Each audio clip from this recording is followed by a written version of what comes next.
Hi, I'm RJ Cooper, and I've been doing assistive tech at AAC since 1983. So I'm one of the oldies in the field, along with a guy named Chauncey. You might know him. Today I'm going to be talking about some iPad stuff that I've been doing. When the iPad came out in April of 2010, I knew it would be a huge hit. So I started making things for it right away. The first thing was, it wasn't loud enough. So I made a Bluetooth speaker that makes the iPad 2 to 3 times as loud as it normally would be.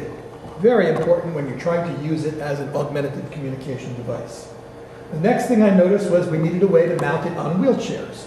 This is one of my arms. I make 4 different positioning arms that put the iPad in a specific place, and when you have it where you want it, you lock it down and it stays there. Then came along switches. People wanted to access the iPad by more than just touching it directly. So I made my Super Switch, which has a switch interface built in, so we can plug other switches into it, but it also is a switch all by itself. This is an app called Sounding Board by AbleNet, and it will scan when I press my switch.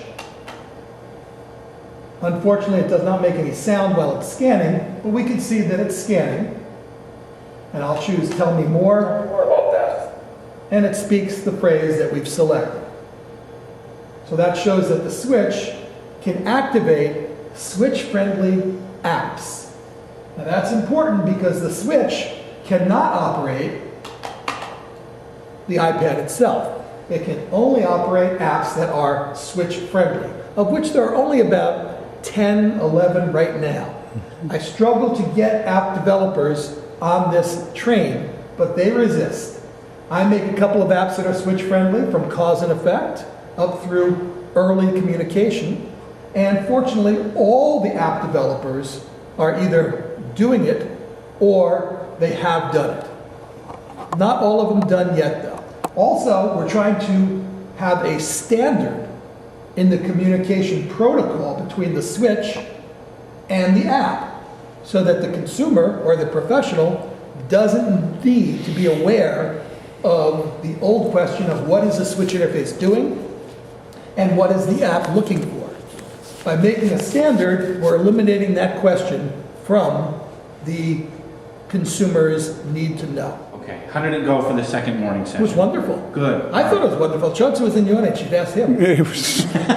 He's better than he says he is, even. All right. Which is quite a, you know. So we have 1 switch auto scan, or we have 2 switch step scan, where 1 switch would be our mover and the second switch would be our picker. And these are the types of things I try to get across to the app developers, to incorporate both methods of scanning. So that takes care of switches and the iPad. There actually is something coming down the pike for switch scanning for even the menu system right here on the iPad. Should be out in about 3 or 4 months. I've seen it work, and it does work. It's called Tornado by Origin Systems. And I'm hoping that some of our learners and users will be able to use that to access the iPad. Because right now the iPad wants you to touch it directly or use a switch, but only with switch-friendly apps, of which, as I said, there's not that many. Another thing we can do that people aren't aware of as far as alternative input with an iPad is this USB connector normally cannot plug directly into an iPad. However, I will show you to the contrary. I'll take the USB connector here, and I'll plug it into the USB connector of the camera connection kit. That's a $29 set of dongles that come from Apple, and we can plug this into the dock like so. And even though the Apple doth protest, it says cannot use the device, it's lying. We can use it. As I will show you here with my Spello, one of my apps for the iPad. And I'm going to choose the external keyboard as my keyboard here. D-O-G. So sticking with the iPad, We've got the arm, the stance, and the carry cases.